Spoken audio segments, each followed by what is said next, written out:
pa ka-MB crowning glory ng mga bote.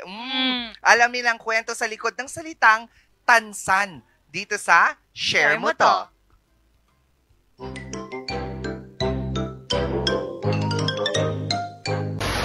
Grabe, no? Kahit sobrang lamig ng panahon, ang sarap pa rin uminom ng soft drinks. Iba talaga kapag may effect, parang may magic sa bawat bote. Pero teka lang, nakikita niyo ba to? Ang tawag dito ay tansan. Pero, tansan nga ba talaga ang tawag dito? Balik muna tayo sa kasaysayan. Taong 1892, isang American inventor na si William Painter ang gumawa ng Crown Cork Bottle Cap o mas kilala ngayon bilang Crown Cap. You heard it right, siya ang OG. Dati kasi, cork lang ang ginagamit, parang sa mga wine. Pero naisip ni Painter, kailangan ng mas sealed, protected at mas matibay na takip para sa mga inumin. At tada! Nagsimula ang revolusyon ng bottle sealing. Ang Crown Cap ay naging standard ng buong mundo.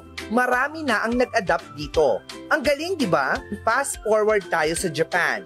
May isang Englishman na si John Clifford Wilkinson na nadiskubre ang isang natural spring na may carbonated water. Oo, sparkling water galing mismo sa nature.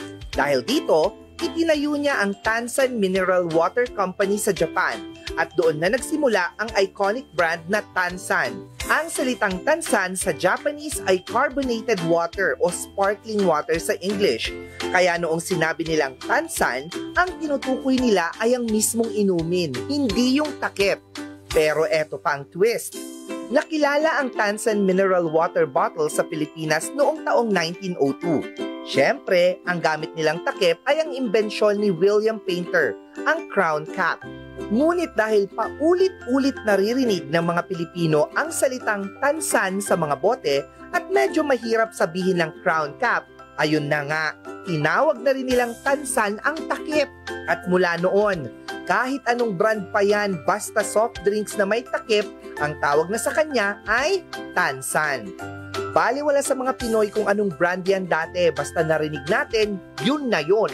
Pero hindi lang sa inumin sikat ang tansan. Noong 1990s, ang mga bata nag-umpisang mangolekta ng tansan para gawing laruan. Sino bang hindi pa nakapaglaro ng pitik tansan o gumawa ng tansan spinner na parang mini Beyblade? DIY na, exciting pa. At dahil likas na malikhain ang mga Pinoy, naging dekorasyon na rin ang tansan. Ginawang palamuti sa bahay, accessories o di kaya naman ay sining. Recycled art? Check. Creative economy? Check na check. At syempre, iconic ang tansan tuwing Pasko. Ginagawa itong improvised tambourine sa pangangaroling. Ilang Pasko na ba ang lumipas na may jingling tansan sa kamay ng mga bata? Kaya alam niyo na, sa susunod na bibili kayo ng soft drinks, ang tawag dito ay Crown Cup. Pero sa puso nating mga Pinoy, ang tawag pa rin dito ay tansan. Bye-bye! Now we know na ang tansan talaga ay ang spring water or carbonated water. It's not the Crown Cup. Now I know. Yeah, hindi mo talaga to alam. Hindi ko talaga siya alam actually. Basta ang alam ko tansan isa tansan. Tansan na yun, yes, di ba? Pero tansan syempre na sabi ko nga, pag mga Pilipino talaga, kung ano na yung nakasanayan, hindi mahirap na talaga yung tanggalin. Totoo yan. Alam naman na sabihin natin, oy, wag niyong tawaging tansan yan ha, brand yan. Brand yan. Ano dapat yan? Crown Cup. Crown? Pero, meron kang Crown Cup jingaling-jing-jing. Wow. May pang-open ka ba ng Crown Cup? May ba ganun? May pang-open ka ng Crown Cup? Crown Cup opener.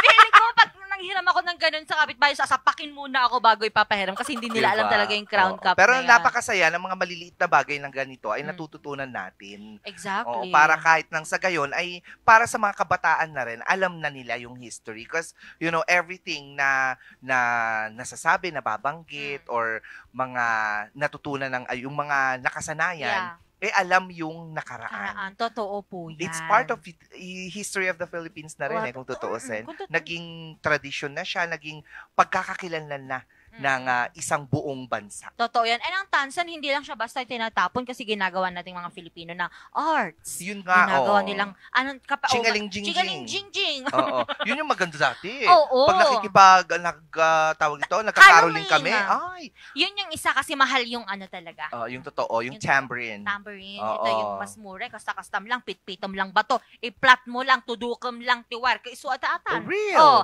tapos Pag may narinig kang ganyan na sunod-sunod na tunog, ang ibig sabihin, hinahabol ng aso yan. At hindi lang yan kasi sa amin, we also use that para i-scrape yung papaya kapag gumagawa kami ng atsara. Totoo. Yeah. Ginagamit nyo ang tansan? Yes. Ay, Hindi kasi, ang crown cup? ang crown cup kasi, mas pino siya. Yan yung mga maganda sa atsara. Because the one that we use sa buko, it's too thick. Oo. Di ba ang atsara yung kakwanyan, ang kasama niyan, tinidor. Naiinis ako sa akin dapat yun eh. Basta may ganun na tayo, Oo, no? totoo.